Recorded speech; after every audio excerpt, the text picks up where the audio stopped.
അത്ഭുതങ്ങളിൽ വിശ്വസിക്കുന്നു. അതിനൊറ്റ കാരണമേ ഉള്ളൂ, ഞാൻ അത്ഭുതത്തിന്റെ ദൈവമായ യേശുവിൽ വിശ്വസിക്കുന്നു. പ്രവാചകനായ യെശയ്യാവ് തന്നെ താൻ ജനിക്കുന്നതിന് ദീർഘവർഷങ്ങൾ, 1000 വർഷങ്ങൾക്ക് മുമ്പ് പ്രവചിച്ചിരുന്നു. അവൻ അത്ഭുത മന്ത്രി, അവൻ വീരനായ ദൈവം. അല്ലേ? 33.5 വയസ്സുവരെ ഈ ഭൂമിയിൽ ജീവിച്ചവനാണ് കർത്താവായ യേശു ക്രിസ്തു. 150 കിലോമീറ്ററിൽ കൂടുതൽ യേശു യാത്ര ചെയ്തിട്ടില്ല. യൂണിവേഴ്സിറ്റി ബിരുദങ്ങളോ സർട്ടിഫിക്കറ്റുകളോ തൻ്റെ കൈവശം ഇല്ലായിരുന്നു. എന്നാൽ ഇന്ന് ലോകത്തിൻ്റെ 5 വൻകരകളിലുമുള്ള സമസ്ത പ്രായക്കാരും ഈ നാമത്തെ അറിയുന്നു. അല്ലെങ്കിൽ അവർക്കത് അറിയാം, യേശുവിനെ അറിയാം, യേശുവിനെ കുറിച്ച് കേട്ടിരിക്കുന്നു. 2000-ലധികം തലമുറകൾ ഈ നാമത്തെ ആരാധിക്കുന്നു.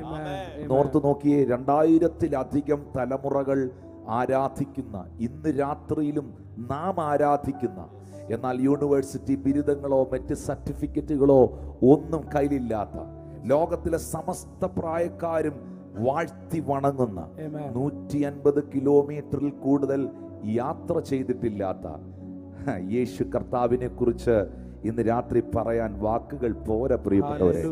എല്ലാ ഡിപ്പാർട്ട്മെന്റ്, യേശു എനിക്ക് നല്ലൊരു ഫിസിഷ്യനാണ്, അവൻ എൻ്റെ സൗഖ്യദായകനാണ്. ഹല്ലേലൂയ. ഈ ലോകത്തിലെ ഫിഷറീസ് ഡിപ്പാർട്ട്മെന്റുകളിലൊക്കെ പ്രവർത്തിക്കുന്ന പ്രിയപ്പെട്ടവർക്ക് അതിനെക്കുറിച്ചുള്ള അറിവുകൾ ഉണ്ടാകും. പക്ഷെ കടലിൻ്റെ അടിയിലൂടെ ഓടിപ്പോയ ഒരു മീനിന്റെ വായിലിരുന്ന ചതുർദ്രമായ നാണയം കാണാൻ യേശുവിന് കഴിഞ്ഞു. കടലിൻ്റെ അടിയിലൂടെ ഓടുന്ന മീനുകളും ആകാശത്തിലൂടെ പറക്കുന്ന പറവകളും ഈ ഭൂജലത്തിൽ കാണുന്ന, ഭൂമിയുടെ പരപ്പിൽ കാണുന്ന സകല ജീവജാലങ്ങളും അത് ഭക്ഷിച്ചോ, അതെങ്ങനെയായി കരയുന്ന കാക്ക കുഞ്ഞുങ്ങൾക്ക് വരെ അതിന്റെ തീറ്റി എത്തിച്ചു കൊടുക്കുന്നു.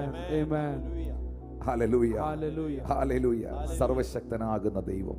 അതുകൊണ്ടാണ് ദാവീദ് പറഞ്ഞത്, നീതിമാൻ തുണയില്ലാതിരിക്കുന്നതും അവന്റെ സന്തതി ആഹാരം ഇരക്കുന്നതും ഞാൻ കണ്ടിട്ടേയില്ല. എല്ലാവരെയും കരുതുന്ന കർത്താവ്, എല്ലാറ്റിനെയും പുലർത്തുന്ന കർത്താവ്, ഈ ഭൂമിയിലെ സകലത്തെയും നടത്തുന്ന കർത്താവ്. കാരണം ഭൂമിയും അതിന്റെ പൂർണ്ണതയും ഭൂതലവും അതിന്റെ നിവാസികളും യഹോവയ്ക്കുള്ളതാണ്. ശബ്ദമുയർത്തി കർത്താവിന് നന്ദി പറഞ്ഞു. ഞാൻ ഇന്ന് യേശു കർത്താവിനെ കുറിച്ച് 1-2 കാര്യങ്ങൾ തിരുവെഴുത്തുകളിലൂടെ വ്യക്തമാക്കാൻ ആഗ്രഹിക്കുകയാണ്. എഫേസ്യർക്കെഴുതിയ ലേഖനം 1-ാം അധ്യായം 17, 18, 19 വാക്യങ്ങൾ. എഫേസ്യർ 1:17, 18, 19 വാക്യങ്ങൾ. പൗലോസ് പറയുന്ന വാക്ക് ഒന്ന് ശ്രദ്ധിച്ചാലും. എന്റെ പ്രാർത്ഥന നിങ്ങളെ ഓർത്തുകൊണ്ട് നമ്മുടെ കർത്താവായ യേശു ക്രിസ്തുവിന്റെ ദൈവവും മഹത്വമുള്ള പിതാവുമായവൻ നിങ്ങൾക്ക് തന്നെക്കുറിച്ചുള്ള പരിജ്ഞാനത്തിൽ ജ്ഞാനത്തിന്റെയും വെളിപ്പാടിന്റെയും ആത്മാവിനെ തിരയേണ്ടതിനോ നിങ്ങളുടെ ഹൃദയദൃഷ്ടി പ്രകാശിപ്പിച്ചിട്ട് അവന്റെ വിളിയാലുള്ള ആശ ഇന്നതെന്നും വിശുദ്ധന്മാരിൽ അവന്റെ അവകാശത്തിന്റെ മഹിമാധനം ഇന്നതെന്നും അവന്റെ ബലത്തിൻ വല്ലഭത്വത്തിന്റെ വ്യാപാരത്താൽ വിശ്വസിക്കുന്ന നമുക്ക് വേണ്ടി വ്യാപരിക്കുന്ന അവന്റെ ശക്തിയുടെ അളവറ്റ വലിപ്പം ഇന്നതെന്നും നിങ്ങൾ അറിയേണ്ടതിനും പ്രാർത്ഥിക്കുന്നു. അങ്ങനെ അവൻ ക്രിസ്തുവിലും വ്യാപരിച്ച് അവനെ മരിച്ചവരുടെ ഇടയിൽ നിന്ന് ഉയർപ്പിക്കുകയും സ്വർഗത്തിൽ തന്റെ വലത്ത് ഭാഗത്ത് എല്ലാ വാഴ്ചയ്ക്കും അപ്പോസ്തലനായ പൗലോസ് ശ്ലീഹായുടെ പ്രാർത്ഥനയാണിത്. ഒരിക്കൽ യേശു ആരെന്നറിയാതെ താൻ ജീവിച്ചൊരു സമയമുണ്ട്. നിങ്ങൾക്കറിയുമോ, ഈ പൗലോസ് അപ്പോസ്തലനാണ് ലേഖനങ്ങളിൽ ഉടനീളം ദൈവസഭ കർത്താവിൻ്റെ ശരീരമാണ് എന്ന് വ്യക്തമാക്കിയിട്ടുള്ളത്. നിങ്ങളത് കൊരിന്ത്യർക്ക് എഴുതിയ ലേഖനത്തിലൊക്കെ വായിച്ചിട്ടുണ്ട്. അവിടെ എഴുതിയിട്ടുണ്ട്, സഭ ക്രിസ്തുവിൻ്റെ ശരീരമാണ്, സഭയുടെ തല ക്രിസ്തുവാണ്, നാം അതിൻ്റെ അവയവങ്ങളാണ്. അപ്പോൾ സഭയെക്കുറിച്ച് പത്രോസോ യാക്കോബോ യോഹന്നാനോ യൂദയോ ഇവരാരും പരാമർശിച്ചിട്ടില്ലാത്ത, ഇവരാരും പറഞ്ഞിട്ടില്ലാത്ത ഒരാഴമേറിയ സത്യം, വെളിപ്പാട് പൗലോസ് മാത്രമാണ് സഭയ്ക്ക് കൈമാറിയത്. അത് മറ്റൊന്നുമല്ല, സഭ കർത്താവിൻ്റെ ശരീരം ആണ്. അതിനെക്കുറിച്ച് ഞാൻ മനസ്സിലാക്കുന്ന ഒരു സത്യം, ഞാൻ അറിഞ്ഞ ഒരു ചിന്ത, ഈ പൗലോസ് അപ്പോസ്തലൻ നമ്മളിപ്പോൾ വായിച്ച വാക്യത്തിൽ ശൗല് നിലത്തു വീണ് കിടന്നിട്ട് നീ ആരാകുന്നു കർത്താവേ എന്ന് ചോദിച്ചപ്പോൾ യേശു കർത്താവ് അവന് കൊടുത്ത മറുപടി, നീ ഉപദ്രവിക്കുന്നവനാകുന്ന നസ്രയനാകുന്ന യേശുവാണ്, അല്ലെങ്കിൽ നീ ഉപദ്രവിക്കുന്ന യേശുവാകുന്നു ഞാൻ. വാസ്തവത്തിൽ നിങ്ങൾ ചിന്തിച്ചാൽ ശൗൽ ഒരിക്കലും യേശുവിനെ ഉപദ്രവിച്ചിട്ടില്ല. യേശു കർത്താവ് ജീവിച്ചിരുന്ന പ്രവർത്തിച്ച കാലഘട്ടത്തിൽ എങ്ങും പോയി ഈ ശൗൽ ഒരു പ്രശ്നം ഉണ്ടാക്കിയിട്ടില്ല. പിന്നെ ശൗൽ ആരെയാ ഉപദ്രവിച്ചത്? ശൗൽ തന്നെ പറയുന്നുണ്ട്, നമ്മളിപ്പോൾ വായിച്ച ആ ഫിലിപ്പിയർക്ക് എഴുതിയ ലേഖനത്തിലെ ആ വാക്യത്തിനകത്ത് ആ മനുഷ്യൻ തന്നെ പറയുന്നുണ്ട്, ഫിലിപ്പിയർ 3:6 വാക്യത്തിൽ, സഭയെ ഉപദ്രവിച്ചവൻ, സഭയെ ഉപദ്രവിച്ചവൻ, അങ്ങനല്ലേ എഴുതിയിരിക്കുന്നത്. സഭയെ ഉപദ്രവിച്ചവൻ, ന്യായപ്രമാണം സംബന്ധിച്ച് പരീശൻ, ശുഷ്കാന്തി സംബന്ധിച്ച് സഭയെ ഉപദ്രവിച്ചവൻ. അപ്പൊ പുള്ളി ഉപദ്രവിച്ചത് ആരെയാ? സഭയെയാണ്. അപ്പോൾ യേശു കർത്താവ് തനിക്ക് പ്രത്യക്ഷപ്പെട്ടിട്ട് തന്നോട് ചോദിക്കുന്ന എന്താ? നീ ഉപദ്രവിക്കുന്നവനാകുന്ന യേശുവാകുന്നു ഞാൻ. ഹല്ലേലൂയ. നിങ്ങളെ ഒരാൾ ഉപദ്രവിച്ചാൽ എവിടെയായിരിക്കും ഉപദ്രവിക്കുന്നത്? നിങ്ങളുടെ ആത്മാവിനെ ആയിരിക്കും ഉപദ്രവിക്കുന്നത്? നിങ്ങളുടെ ശരീരത്തെ ആയിരിക്കുമോ? ഉറപ്പായിട്ടും ഒരാൾ അടിച്ചാൽ നോവുന്നത് നിങ്ങളുടെ ശരീരത്തിലാണ്, അല്ലെ? ഒരാൾ അടിച്ചാൽ നോവുന്നത് നിങ്ങളുടെ ശരീരത്തിലാണ്. അപ്പോൾ യേശു കർത്താവ് പ്രത്യക്ഷമായി ഈ ശൗലിനോട് പറയുന്നു, നീ ഉപദ്രവിക്കുന്ന യേശുവാകുന്നു ഞാൻ. അപ്പൊ പുള്ളി ആകെ ഉപദ്രവിച്ചത് സഭയും തന്റെ അപ്പോസ്തലന്മാരെയുമാണ്. അപ്പോൾ വേദപുസ്തകത്തിനകത്ത് കർത്താവ് പറയുന്നു, നൊന്തത് യേശുവിന്റെ ശരീരത്തിനാണ്, നീ ഉപദ്രവിക്കുന്ന യേശുവാകുന്നു. വീണ്ടും മനസ്സിലാകാത്തവർക്ക് വേണ്ടി, മനസ്സിലാകാത്തതാണോ എനിക്ക് അറിഞ്ഞുകൂടാ, മനസ്സിലാകാത്തവർക്ക് വേണ്ടി ഒന്നുകൂടെ പറയാം. ഉപദ്രവിക്കുന്നത് ശരീരത്തിലാണ്, വേദനിക്കുന്നത് ശരീരമാണ്. ഹല്ലേലൂയ. ഒരിക്കലും നിങ്ങളുടെ ശരീരത്തെ ഒരാൾ അടിച്ചാൽ നിങ്ങളുടെ ആത്മാവിന് നോവില്ല, നിങ്ങളുടെ ശരീരത്തിന് തന്നെയാണ് നോവുന്നത്. അപ്പോൾ എനിക്ക് മനസ്സിലായ ഒരു കാര്യം, അവിടെ ആ ഒരൊറ്റ വാക്കിനകത്ത് ശൗലിന് മനസ്സിലായി, സഭയെന്ന് പറയുന്നത് കർത്താവിന്റെ ശരീരമാണ്. കാരണം താൻ സഭയെ ഉപദ്രവിച്ചപ്പോൾ യേശു പ്രത്യക്ഷപ്പെട്ട് തന്നോട് പറഞ്ഞത്, നീ എന്നെയാ ഉപദ്രവിക്കുന്നത്, എന്റെ ശരീരത്തെയാ നീ ഉപദ്രവിച്ചത്. അതിൽ നിന്ന് ശൗലിന് മനസ്സിലാക്കാൻ പറ്റി, സഭയെന്ന് പറയുന്നത് കർത്താവിന്റെ ശരീരമാണ്. അതുകൊണ്ടാണ് കൊരിന്ത്യർക്കെഴുതിയ ലേഖനത്തിലും കൊലോസ്യർക്കെഴുതിയ ലേഖനത്തിലും എല്ലാം എവിടൊക്കെ പൗലോസ് അപ്പോസ്തലൻ സഭയെ കുറിച്ച് പരാമർശിക്കുന്നുവോ പലയിടത്തും എടുത്തു പറഞ്ഞിരിക്കുന്നു, സഭ ക്രിസ്തുവിന്റെ ശരീരമാണ്, നാം അതിന്റെ അവയവമാണ്, സഭയുടെ തല ക്രിസ്തുവാണ്. ഹല്ലേലൂയ. കാരണം വർഷങ്ങൾക്ക് മുൻപ് ഈ ശരീരത്തെ തൊട്ടുകളിച്ചവനാണ് ശൗൽ എന്ന് പറയുന്ന മനുഷ്യൻ. എന്നാൽ ഇന്ന് ആ കാലഘട്ടത്തിലും ഇന്നും പൗലോസ് അപ്പോസ്തലന്റെ ലേഖനങ്ങളും വചനങ്ങളും വാക്കുകളും വെളിപ്പാടുകളും നമ്മെ ബലപ്പെടുത്തുന്നതും നമ്മെ നിലനിർത്തുന്നതുമാണ്. ചേർന്ന് കർത്താവിന് സ്തോത്രം ചെയ്തേ. ഹല്ലേലൂയ. ഞാൻ വേഗത്തിൽ ഈ ഭാഗത്തിലേക്ക് വരികയാണ്. യേശു കർത്താവ് ആരാണ്? പലർക്കും പല ഉത്തരങ്ങളാണ്. എല്ലാം ഇന്ന് പറയാൻ നേരം പോരാ. ഒരിക്കൽ യേശു തന്നെ ചോദിച്ചു, നിങ്ങൾ മനുഷ്യപുത്രനെ ആർ എന്ന് പറയുന്നു? മത്തായി സുവിശേഷം 16 വാക്യം, നിങ്ങളോ എന്നെ ആർ എന്ന് പറയുന്നു എന്ന് ചോദിച്ചതിന് 16 വാക്യത്തിൽ മത്തായി 16:16 പത്രോസ് പറയുന്നുണ്ട്, നീ ജീവനുള്ള ദൈവത്തിന്റെ പുത്രനായ ക്രിസ്തു എന്ന് ഉത്തരം പറഞ്ഞു. യേശു അവനോട്, ബറയോനാ ശിമോനെ, നീ അനുഗ്രഹീതൻ, നീ ഭാഗ്യവാൻ, ജഡരക്തമല്ല സ്വർഗസ്ഥനായ എന്റെ പിതാവ് അത്രേ നിനക്കിത് വെളിപ്പെടുത്തിയത്. നീ പത്രോസാകുന്നു, ഈ പാറമേൽ ഞാൻ എന്റെ സഭയെ പണിയും, പാതാള ഗോപുരങ്ങൾ അതിനെ ജയിക്കുകയില്ല എന്ന് ഞാൻ നിന്നോട് പറയുന്നു. സ്വർഗരാജ്യത്തിന്റെ താക്കോൽ ഞാൻ നിനക്ക് തരുന്നു.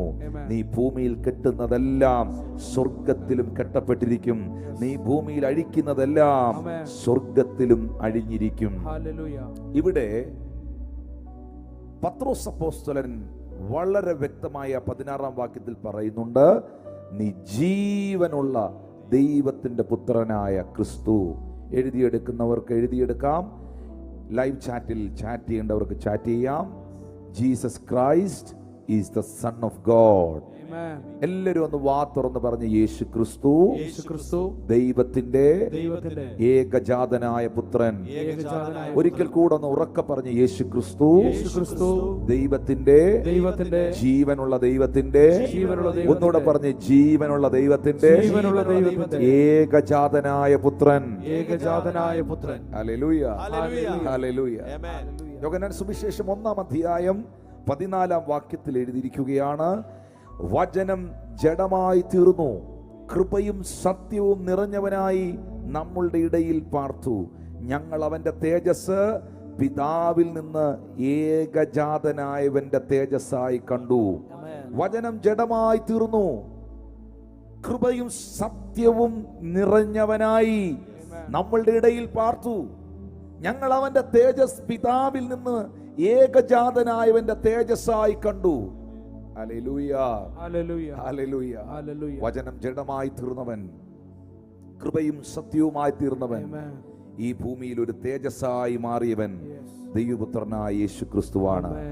അതേ യോഹന്നാൻ സുവിശേഷം 3:16 പറയുന്നു, തന്റെ ഏകജാതനായ പുത്രനിൽ വിശ്വസിക്കുന്ന ഏവനും നശിച്ചു പോകാതെ നിത്യജീവൻ പ്രാപിക്കേണ്ടതിന് അവനെ നൽകുവാൻ തക്കവണ്ണം, ദൈവം അവനെ നൽകുവാൻ തക്കവണ്ണം ലോകത്തെ സ്നേഹിച്ചു. വാസ്തവത്തിൽ കർത്താവ് നിങ്ങളെ സ്നേഹിച്ച ഏറ്റവും വലിയ സ്നേഹമാണ് യേശുവിനെ നിങ്ങൾക്ക് ലഭിച്ചത്. യേശുവിനെ നിങ്ങൾക്ക് ലഭിച്ചത്. ദൈവം എന്നോട് കാണിച്ച ഏറ്റവും വലിയ സ്നേഹമാണ് തന്റെ പുത്രനെ എനിക്ക് വെളിപ്പെടുത്തി തന്നത്. ഇതെല്ലാവർക്കും വെളിപ്പെട്ട് കിട്ടുന്നതല്ല, ഇത് വെളിപ്പെടുത്തി തന്നതാണ്, ഇത് വെളിവാക്കി തന്നതാണ്. പരിശുദ്ധാത്മാവിലൂടെ അല്ലാതെ യേശുവിനെ കർത്താവ് എന്ന് പറയുവാൻ ആർക്കും കഴിയുകയില്ല. അതരങ്ങൾ തുറന്ന് എല്ലാവരും കൂടെ ഒന്ന് പറഞ്ഞ് യേശുവിന്റെ കർത്താവ്, യേശുവിന്റെ കർത്താവ്, യേശുവിന്റെ കർത്താവ്. ഹല്ലേലൂയ.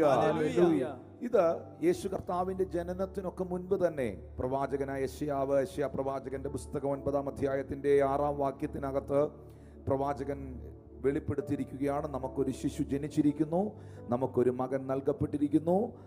യെശയ്യാ 9:6, അവൻ അത്ഭുത മന്ത്രി, വീരനായ ദൈവം, നിത്യപിതാവ്, സമാധാനത്തിന്റെ പ്രഭു എന്ന് പേർ വിളിക്കപ്പെടും.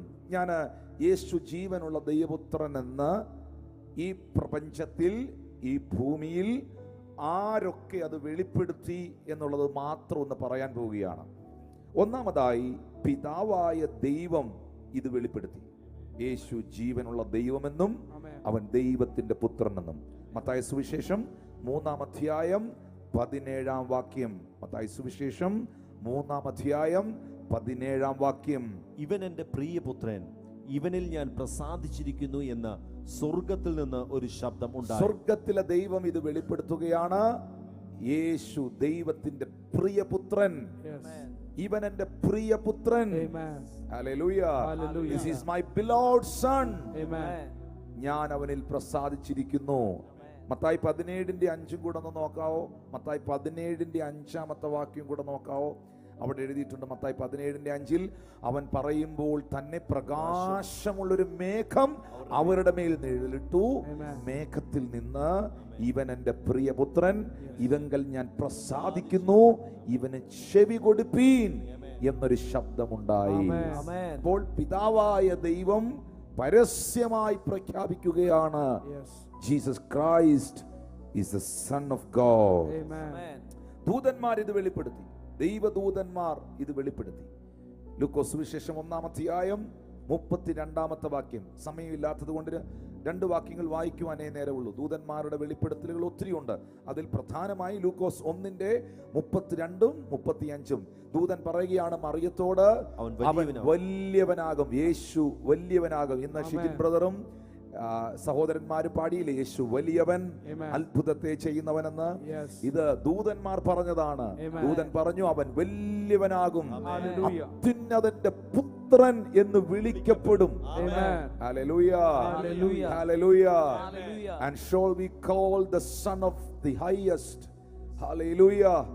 അവനെ അത്യുന്നതന്റെ പുത്രൻ എന്ന് വിളിക്കും. 35-ാമത്തെ വാക്യം കൂടെ നോക്കിയേ. അതിന് ദൂതൻ പരിശുദ്ധാത്മാവ് നിന്റെ മേൽ വരും, അത്യുന്നതന്റെ ശക്തി നിന്റെ മേൽ നിഴലിടും, ആകയാൽ ഉത്ഭവിക്കുന്ന വിശുദ്ധ പ്രജ ദൈവപുത്രൻ എന്ന് വിളിക്കപ്പെടും. ദൈവപുത്രൻ എന്ന് വിളിക്കപ്പെടും. അപ്പോൾ പിതാവായ ദൈവം പരസ്യമായി വെളിപ്പെടുത്തി യേശു ദൈവപുത്രൻ.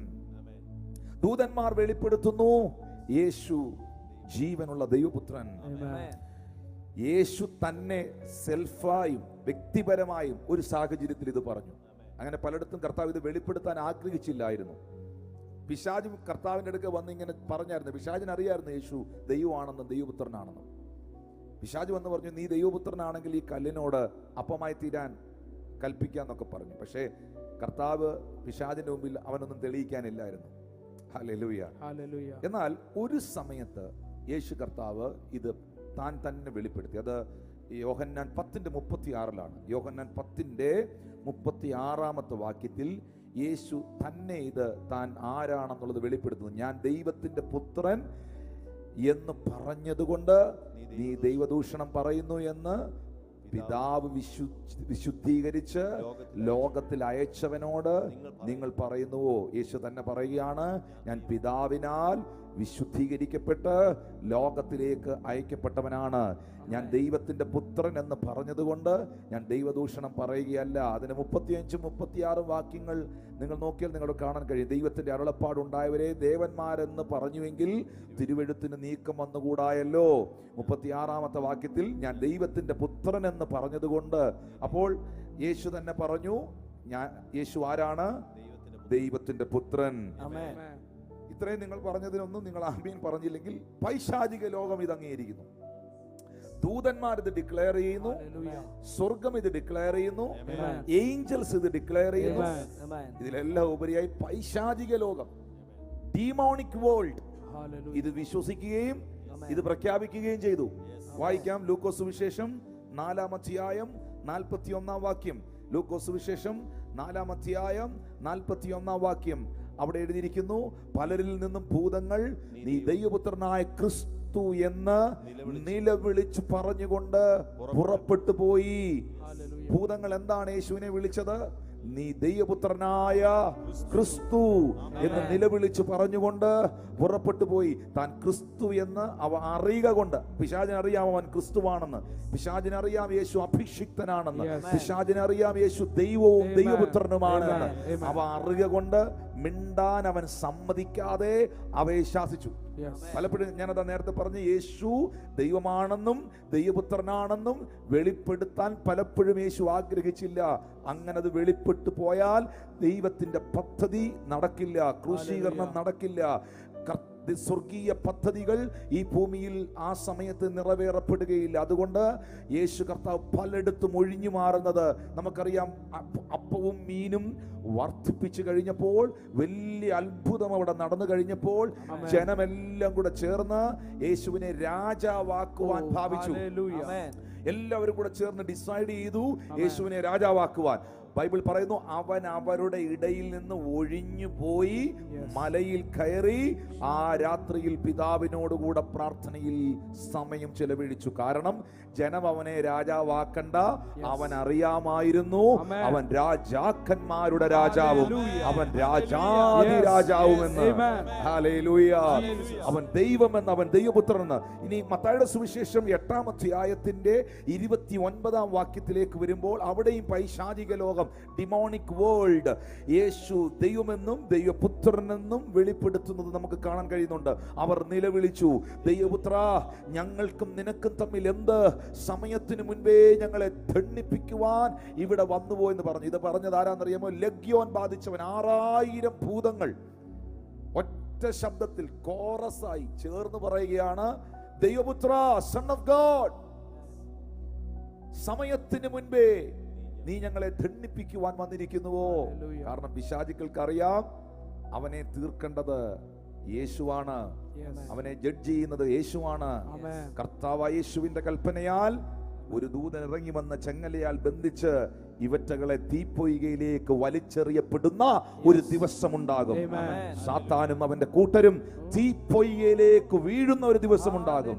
അതുകൊണ്ടാണ് വെളിപ്പാട് പുസ്തകത്തിൽ എഴുതിയിരിക്കുന്നത്, തന്റെ ദാസന്മാരെ രാപ്പകൽ അപവാദം പറയുന്ന അപവാദിയെ തീപ്പൊയ്കയിൽ തള്ളിയിട്ട് കളഞ്ഞല്ലോ. അപ്പോൾ പൈശാചിക ലോകം വിളംബരം ചെയ്യുന്നു, യേശു ദൈവപുത്രൻ. ദൂതന്മാർ അനൗൺസ് ചെയ്യുന്നു, യേശു ദൈവപുത്രൻ. പിതാവ് വെളിപ്പെടുത്തുന്നു, അവൻ ദൈവപുത്രൻ. യേശു തന്നെ താനും ഒരിക്കൽ പറഞ്ഞു, താൻ ദൈവപുത്രൻ. യോഹന്നാൻ 1:18 ബൈബിളിൽ ഏറ്റവും മനോഹരമായ ഒരു വചനമാണത്. എല്ലാ വാക്യങ്ങളും ബ്യൂട്ടിഫുൾ ആണെങ്കിലും ഒത്തിരി ചിന്തിക്കേണ്ട ഒരു വാക്യമാണ്. യോഹന്നാൻ 1:18 ദൈവത്തെ ആരും ഒരു നാളും കണ്ടിട്ടില്ല, എന്നാൽ പിതാവിന്റെ മടിയിലിരിക്കുന്ന ഏകജാതനായ പുത്രൻ അവനെ വെളിപ്പെടുത്തിയിരിക്കുന്നു. ദൈവത്തെ ഈ ഭൂമിയിൽ വെളിപ്പെടുത്തിയവനാണ് കർത്താവായ യേശു ക്രിസ്തു. ദൈവത്തെ ഈ ഭൂമിയിൽ കാണിച്ചു തന്നവനാണ്. ആ ദൈവത്തിന്റെ സ്നേഹം എന്താണ്, കരുതൽ എന്താണ്, ശക്തി എന്താണ്, മഹത്വം എന്താണ്, പ്രവൃത്തി എന്താണ് എന്ന് വെളിപ്പെടുത്തിയവനാണ് യേശു. ഈ നീ ആരാകുന്നു കർത്താവേ എന്ന് ചോദിച്ച പുള്ളിയില്ലേ ശൗൽ, നീ ആരാകുന്നു കർത്താവ്, ഹൂ യു ആർ ലോർഡ് എന്ന് ചോദിച്ച മനുഷ്യനില്ലേ, പിൽക്കാലത്ത് അദ്ദേഹം തന്നെ വെളിപ്പാടിൽ എഴുതി അതിന്റെ ഉത്തരം. അന്ന് ആ ചോദ്യം ചോദിച്ചപ്പോൾ നീ ഉപദ്രവിക്കുന്ന യേശു ആകുന്നു ഞാൻ എന്ന് മാത്രമേ പറഞ്ഞുള്ളൂ. എന്നാൽ പിന്നത്തേതിൽ പ്രാർത്ഥനയിൽ ആത്മതലങ്ങളിൽ മൂന്നാം സ്വർഗത്തോളമൊക്കെ എടുക്കപ്പെട്ട ഈ ദൈവമനുഷ്യൻ, വെളിപ്പാടുകളുടെ ആധിക്യം ലഭിച്ചവൻ, അതിന്റെ ഉത്തരം പുള്ളി തന്നെ എഴുതി. കൊലോസ്യർ 1 അധ്യായം 15 മുതൽ 22 വരെ ബൈബിൾ ഉള്ളവരെല്ലാവരും വായിച്ചോണം. മീഡിയ ദയവായിട്ട് അത് സ്ക്രീനിൽ ഇങ്ങനെ ആളുകൾക്ക് വായിക്കാൻ കൊടുക്കണം. പൗലോസ് വ്യക്തമായിട്ട് പറയുകയാണ് യേശു ആര് എന്നുള്ളത്. അവൻ, ആ അവൻ എന്നുള്ളിടത്തെല്ലാം, എന്നെ ഒരു നിമിഷം ഒന്ന് ശ്രദ്ധിക്കുമോ, ഈ അവൻ എന്ന് രേഖപ്പെടുത്തിയിരിക്കുന്നിടത്തല്ല, അതൊരു വളരെ ഓണർ ചെയ്യുന്ന ഒരു വേർഡല്ല, എന്നാലും അങ്ങനെയാണ് മലയാളത്തിലെ സംബോധന, അങ്ങനെ ആയിക്കോട്ടെ. ഈ അവൻ എന്നുള്ളിടത്തെല്ലാം യേശു എന്നൊന്ന് ചേർത്ത് വായിക്കാൻ പറ്റുമോ? യേശു അല്ലെങ്കിൽ യേശു ക്രിസ്തു എന്നൊന്ന് ചേർത്ത് വായിക്കാൻ പറ്റുമോ? യേശു ക്രിസ്തു അദൃശ്യനായ ദൈവത്തിന്റെ പ്രതിമ. യേശു ക്രിസ്തു അദൃശ്യനായ ദൈവത്തിന്റെ പ്രതിമ. ഞാൻ ചോദിക്കട്ടെ, ഇന്ത്യയുടെ മുൻ പ്രധാനമന്ത്രിയായിരുന്ന രാജീവ് ഗാന്ധിയുടെ പ്രതിമ കണ്ടാൽ നിങ്ങൾക്ക് ആരെ ഓർമ്മ വരും? രാജീവ് ഗാന്ധി ഓർമ്മ വരും. രാഷ്ട്രപിതാവിന്റെ പ്രതിമ കണ്ടാൽ ആരെ ഓർമ്മ വരും? മഹാത്മാഗാന്ധി ഓർമ്മ വരും. ഒരാളുടെ പ്രതിമ കണ്ടാൽ നമ്മൾ ആരെ ഓർക്കും? ആ പ്രതിമ എന്ന് പറയുന്നത് ആ വ്യക്തിയുടെ മുഖമാണ്, ആ വ്യക്തിയുടെ രൂപമാണ്. യേശു കർത്താവ് അദൃശ്യനായ ദൈവത്തിന്റെ പ്രതിമയും എന്ന് പൗലോസ് പറയുമ്പോൾ, യേശുവിനെ കാണുമ്പോൾ നമ്മൾ കാണുന്നത് ജീവനുള്ള ദൈവത്തെയാണ്. അവൻ സർവ സൃഷ്ടിക്കും ആദ്യജാതനാണ്. അതുകൊണ്ടാണ് യഹൂദന്മാർ യേശുവിനോട് ചോദിച്ചില്ലേ, നീ അബ്രഹാമിനെ കണ്ടിട്ടുണ്ടോ? അബ്രഹാം ആരെന്നെങ്കിലും നിനക്കറിയാമോ എന്നൊക്കെ ചോദിച്ചപ്പോൾ യേശു പറഞ്ഞു, ആമീൻ ആമീൻ, ഞാൻ നിങ്ങളോട് പറയുന്നു, അബ്രഹാം ജനിക്കുന്നതിനൊക്കെ മുമ്പേ ഞാനുണ്ട്. ഹല്ലേലൂയ. ആദി മുതൽ ഹല്ലേലൂയ. അവൻ സർവ സൃഷ്ടിക്കും ആദ്യജാതനാകുന്നു. 16-ാമത്തെ വാക്യം, സ്വർഗത്തിലുള്ളത്, ഭൂമിയിലുള്ളത്, ദൃശ്യമായത്, അദൃശ്യമായത്, സിംഹാസനങ്ങൾ, കർത്തൃത്വങ്ങൾ, വാഴ്ചകൾ, അധികാരങ്ങൾ, സകലവും, എല്ലാവരും പറഞ്ഞു സകലമല്ല, സകലവും യേശു മുഖാന്തരം സൃഷ്ടിക്കപ്പെട്ടു. യേശു മുഖാന്തരവും യേശുവിനായും സകലവും സൃഷ്ടിക്കപ്പെട്ടു. ഹല്ലേലൂയ. 17-ാമത്തെ വാക്യത്തിൽ എഴുതിയിരിക്കുന്നു, യേശു സർവത്തിനും മുമ്പേ ഉള്ളവൻ, യേശു സകലത്തിനും ആധാരമായിരിക്കുന്നു. 18-ാമത്തെ വാക്യം, യേശു സഭ എന്ന ശരീരത്തിന്റെ തലയുമാകുന്നു. സകലത്തിലും യേശു മുൻപനാകേണ്ടതിന് യേശു കർത്താവ് ആരംഭവും മരിച്ചവർ ഇടയിൽ നിന്ന് ആദ്യനായി എഴുന്നേറ്റവനുമാകുന്നു. യേശുവിൽ സർവസമ്പൂർണതയും വസിപ്പാനും യേശു ക്രൂശിൽ ചൊരിഞ്ഞ രക്തം കൊണ്ട് യേശു കർത്താവ് മുഖാന്തിരം സമാധാനമുണ്ടാക്കി.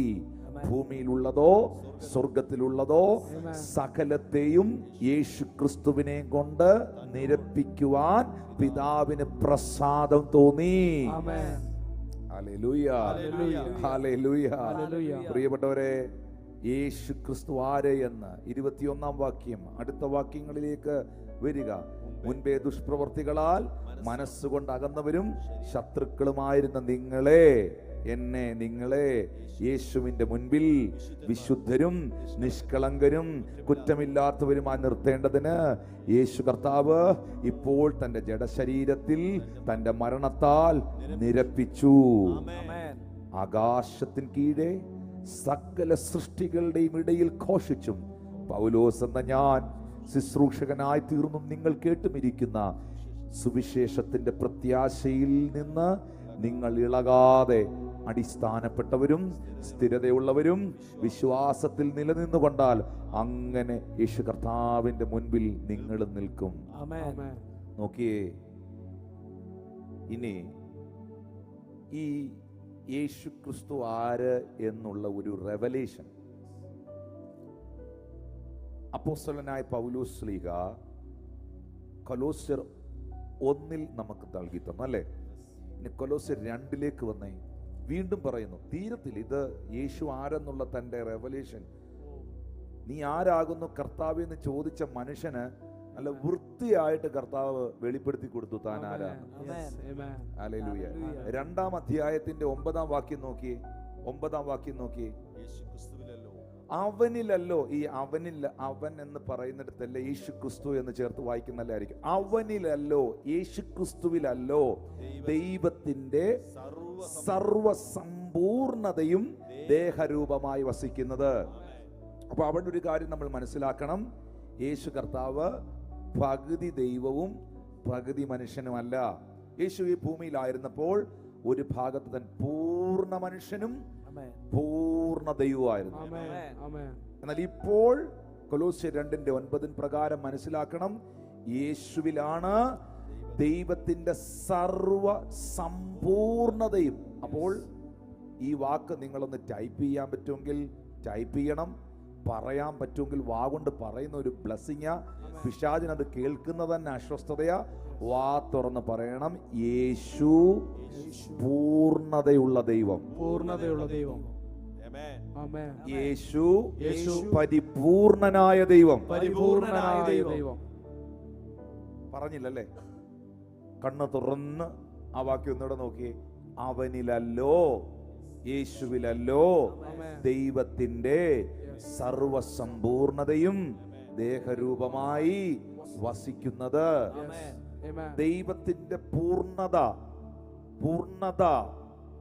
ഹല്ലേലൂയ, ഫുൾനെസ്, പൂർണ്ണത യേശുവിലുണ്ട്. ഹല്ലേലൂയ. യേശു ക്രിസ്തു ഞങ്ങൾക്ക് പ്രവാചകന്മാരിൽ ഒരു പ്രവാചകനല്ല. യേശു ക്രിസ്തു ഞങ്ങൾക്കൊരാൾ ദൈവമല്ല. യേശു ക്രിസ്തു ഞങ്ങൾക്കൊരു മനുഷ്യനല്ല. യേശു ക്രിസ്തു ഞങ്ങളുടെ കർത്താവാണ്. യേശു ക്രിസ്തു ദൈവത്തിന്റെ പരിപൂർണതയുള്ള ദൈവമാണ്, പൂർണ്ണനാണ്, ഫുൾനെസ് ആണ്, നിറവാണ്. 10-ാമത്തെ വാക്യം നോക്കിയേ. 10-ാമത്തെ വാക്യത്തിൽ എല്ലാ വാഴ്ചയ്ക്കും അധികാരത്തിനും തലയായ യേശുവിൽ നിങ്ങളും പരിപൂർണരാകുന്നു. യേശു കർത്താവിൽ നാം വരുമ്പോൾ, യേശു ക്രിസ്തുവിൽ വിശ്വസിക്കുമ്പോൾ, ഹല്ലേലൂയ, നമ്മൾ പലപ്പോഴും പലരും പറയുന്നൊരു കാര്യമില്ല, ഇവിടെ ആരാ പൂർണ്ണരായിട്ടുള്ളത്, ആരാ ഇവിടെ പരിപൂർണരായിട്ടുള്ളത്? മാനുഷിക തലങ്ങളിൽ അത് ആ ചിന്ത കറക്റ്റ് ആയിരിക്കാം. പക്ഷേ യേശു ക്രിസ്തുവിനെ രക്ഷകനും കർത്താവുമായി സ്വീകരിച്ച നിങ്ങൾ ഓരോരുത്തരും തലയായ ക്രിസ്തു, നിങ്ങളുടെ ഹെഡ്, നിങ്ങളുടെ ശിരസ്, നിങ്ങളുടെ തല ക്രിസ്തുവാണ് എങ്കിൽ അവനിൽ, ക്രിസ്തുവിൽ നിങ്ങളും പൂർണ്ണരായിരിക്കുന്നു. 12-ാമത്തെ വാക്യം നോക്കി. യേശു ക്രിസ്തുവിൽ, 12-ാമത്തെ വാക്യം, സ്നാനത്തിൽ നിങ്ങൾ അവനോടുകൂടെ അടക്കപ്പെടുകയും യേശുവിനെ മരിച്ചവരുടെ ഇടയിൽ നിന്ന് ഉയർത്തെഴുന്നേൽപ്പിച്ച ദൈവത്തിന്റെ വ്യാപാര ശക്തിയിലുള്ള വിശ്വാസത്തിൽ അവനോടുകൂടെ നിങ്ങളും ഉയർത്തെഴുന്നേൽക്കുകയും ചെയ്തു. യേശു നേടിയെടുത്തതെല്ലാം തന്റെ മക്കൾക്ക്, സഭയ്ക്ക് താൻ കൈമാറ്റം ചെയ്തു. ആമേൻ. അതാണ് ഇവിടെ മനസ്സിലാക്കേണ്ടത്. വിശ്വസിക്കുന്നവർക്ക് അവൻ കൈമാറ്റം ചെയ്തു. 13ാമത്തെ വാക്യം നോക്കി. 13ാമത്തെ വാക്യം, അതിക്രമങ്ങളിലും നിങ്ങളുടെ ജഡത്തിന്റെ അഗ്രചർമ്മത്തിലും മരിച്ചവരായിരുന്ന നിങ്ങളെയും അവൻ യേശുവിനോടുകൂടെ ജീവിപ്പിച്ചു. ജീവിപ്പിച്ചു. പറയണം, ഈ വാക്ക് പറയണം, വചനം വാഗൊണ്ട് പറയണം. ജീവിപ്പിച്ചു. ആമേൻ. ഹല്ലേലൂയ. ആമേൻ. 14ാമത്തെ വാക്യം, അതിക്രമങ്ങളൊക്കെയും നമ്മോട് ക്ഷമിച്ച ചട്ടങ്ങളാൽ സ്വന്തം കൈ നെഞ്ചത്ത് വെച്ചുകൊണ്ട് പറയണം, എനിക്ക് വിരോധവും പ്രതികൂലവുമായിരുന്ന കൈയെഴുത്ത് മായിച്ച് ക്രൂശിൽ തറച്ച് നടുവിൽ നിന്ന് നീക്കിക്കളഞ്ഞു. 15ാമത്തെ വാക്യത്തിൽ എഴുതിയിരിക്കുന്നു, വാഴ്ചകളെയും അധികാരങ്ങളെയും ആയുധവർഗം വെപ്പിച്ച് ക്രൂശിൽ അവരുടെ മേൽ അവൻ ജയോത്സവം കൊണ്ടാടി അവരെ പരസ്യ കാഴ്ചയാക്കി. നീ ആരാകുന്നു കർത്താവേ എന്ന അറിവില്ലായ്മയുടെ കാലത്ത് നിലത്ത് വീണ് കിടന്നുകൊണ്ട് കർത്താവായ യേശുവിനോട് ചോദിച്ച ഈ മനുഷ്യൻ, അന്ന് കർത്താവ് ഇതൊന്നും വെളിപ്പെടുത്തി കൊടുത്തില്ലെങ്കിലും പിൽക്കാലത്ത് ഒരു അകാല പ്രജ പോലെ ദൈവത്തിനാൽ തിരഞ്ഞെടുക്കപ്പെട്ട ഈ ദൈവമനുഷ്യൻ ഒരു വെളിപ്പാടിന്റെ കലവറയായി മാറി. യേശു ആര് എന്ന് വ്യക്തമായി മനുഷ്യന്, സഭയ്ക്ക് പൗലോസ് വെളിപ്പെടുത്തി കൊടുത്തു. ഈ വെളിപ്പാടിൽ വേണം നമ്മൾ ജീവിക്കുവാൻ. നമ്മൾ ആരെയാ വിശ്വസിക്കുന്നതെന്ന് നമ്മൾ അറിയണം. ഈ കാരണം കൊണ്ടാണ് പ്രതിസന്ധിയുടെ നടുവിലും പ്രതികൂലത്തിന്റെ നടുവിലും സിംഹത്തിന്റെ മുൻപിലും പ്രതികൂലത്തിലും നിന്ദയിലും കാരാഗ്രഹത്തിലും വെല്ലുവിളികളിലും ഒക്കെ പൗലോസ് പറഞ്ഞത്, ഞാൻ ആരെ വിശ്വസിച്ചിരിക്കുന്നു എന്ന് ഞാൻ അറിയുന്നു. ആരാ എന്നെ വിളിച്ചെന്ന് എനിക്കറിയാം. ഞാൻ ആരെയാ വിശ്വസിച്ചേക്കുന്നതെന്ന് എനിക്കറിയാം. ഞാൻ ആരെയാ വിശ്വസിച്ചേക്കുന്നതെന്ന് അറിയണമെങ്കിൽ ഒന്ന് എഴുതി വെച്ചോ. കൊലോസ്യർ 1:15 മുതൽ 22 വരെ, കൊലോസ്യർ 2:9 മുതൽ 15 വരെ മനസ്സിരുത്തി വായിക്കണം, മനസ്സിരുത്തി പഠിക്കണം. നിങ്ങൾ ആരെയാ വിശ്വസിച്ചേക്കുന്നതെന്ന് അപ്പം നിങ്ങൾക്ക് മനസ്സിലാവും. ഹല്ലേലൂയ. ഹല്ലേലൂയ. ഇനി എനിക്ക് അതിനകത്ത് ഏറ്റവും ശക്തമായി തോന്നിയ വാക്യം കൊലോസ്യർ 2:9 അവനിലല്ലോ ദൈവത്തിന്റെ സർവ്വസമ്പൂർണതയും ദേഹരൂപമായി വസിക്കുന്നത്. ഈ യേശുവേ എന്നൊക്കെ വിളിക്കുമ്പോൾ അതിനകത്തൊരു വലിയ ആവേശം ഉണ്ടാകണം, വലിയൊരു എനർജി ഉണ്ടാകണം, അതിനകത്ത് ഭയങ്കര ഒരു സന്തോഷം ഉണ്ടാകണം. ഈ കർത്താവിനെ അറിയാൻ, ഈ സത്യ ദൈവത്തെ അറിയാൻ ലഭിച്ചത് വലിയൊരു ഭാഗ്യമായി. ജ്ഞാനികൾക്കും വിവേകികൾക്കും മറവായിരുന്നതിനെ ശിശുക്കളായ നമുക്കവൻ വെളിപ്പെടുത്തി തന്നതിന് സ്തോത്രം ചെയ്യണം.